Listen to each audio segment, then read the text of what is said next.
Hello, all. This is Mandy Atherton. Today, I will be talking about an article called Motivational Climate in Mathematics Classroom, Teacher Self-Efficacy for Student Engagement, Student and Teacher Reported Emotional Support, and Student Interest.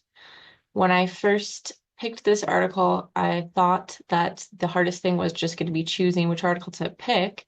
But then I found out that the hardest part is actually pronouncing these German names. I think I'm getting better. So we have Katharina Hettinger, we have Rebecca Lodarzes, and we have Ulrich Shefili.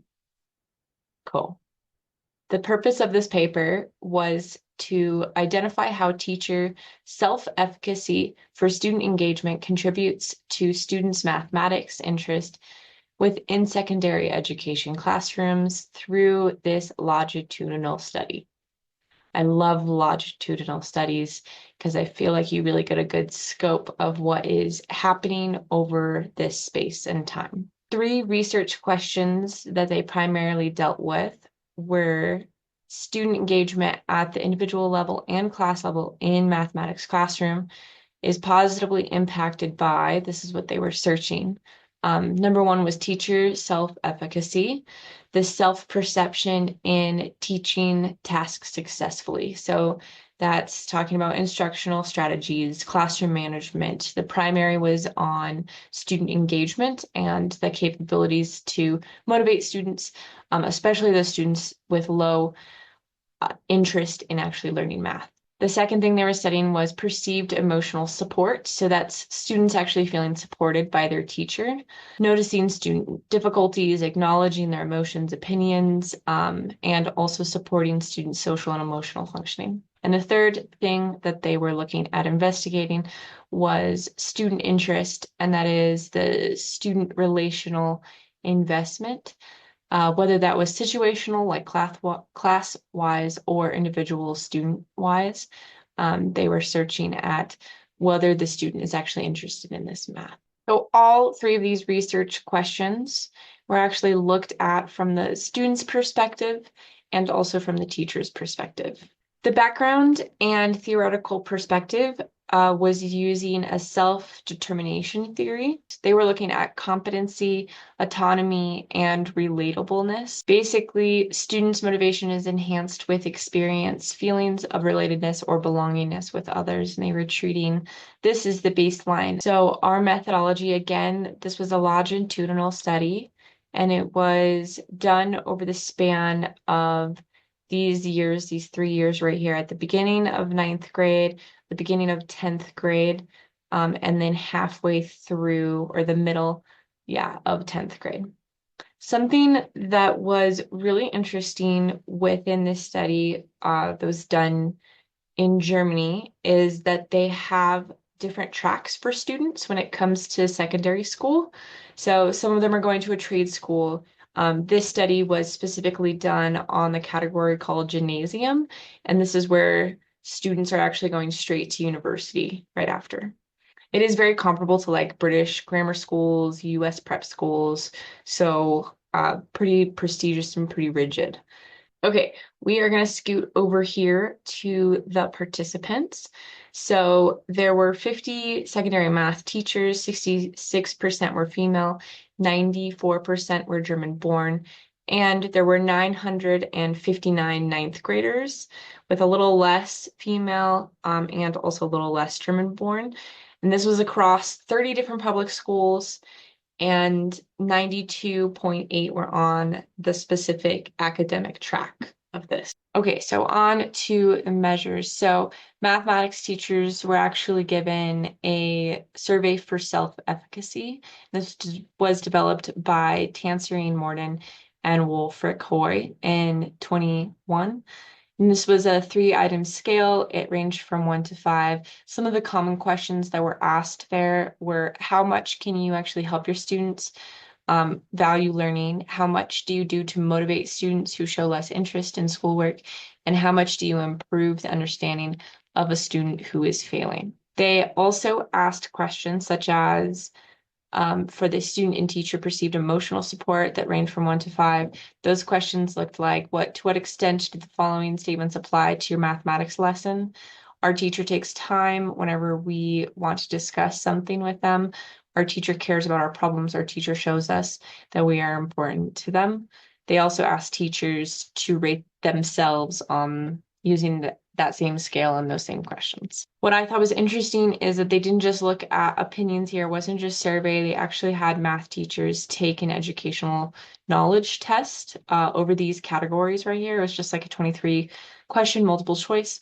They had students take a test over their math competencies.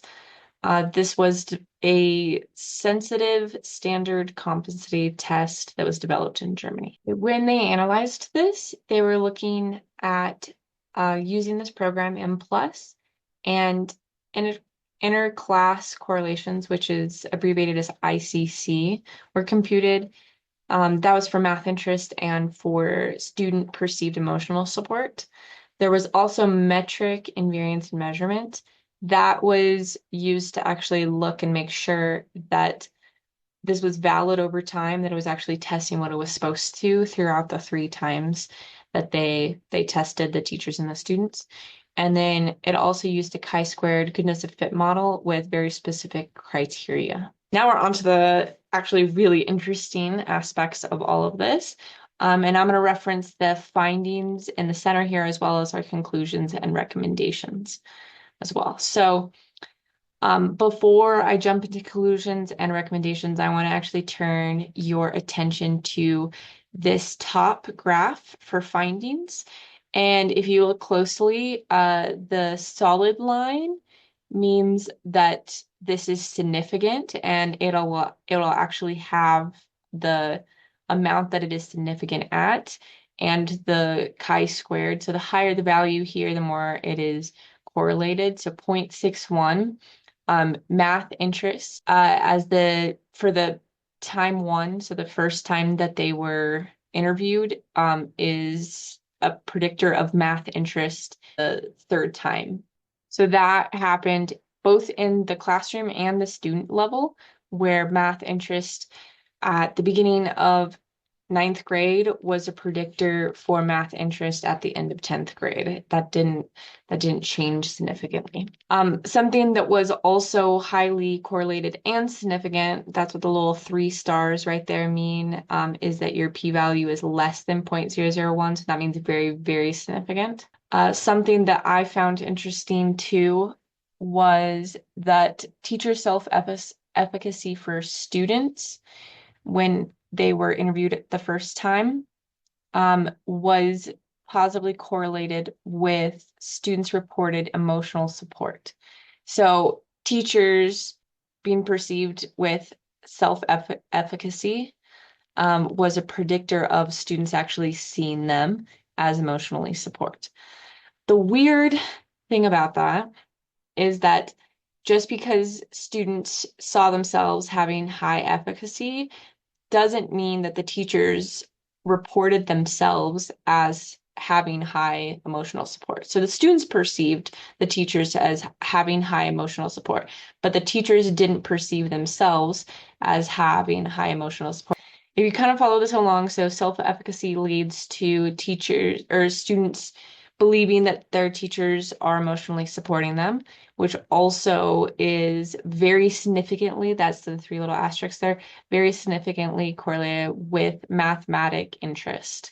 And that is a significant response. So students believing at the beginning of 10th grade that their teacher cares about them is actually very much correlated with mathematics interest. Some of the things that they found that were actually not correlated whatsoever, that I thought was interesting, was this option right here. So math competence at the beginning is not correlated with math interest at the end. So neither students' mathematic competence nor students' gender were significantly related to their interest at time 3 at the end of 10th grade.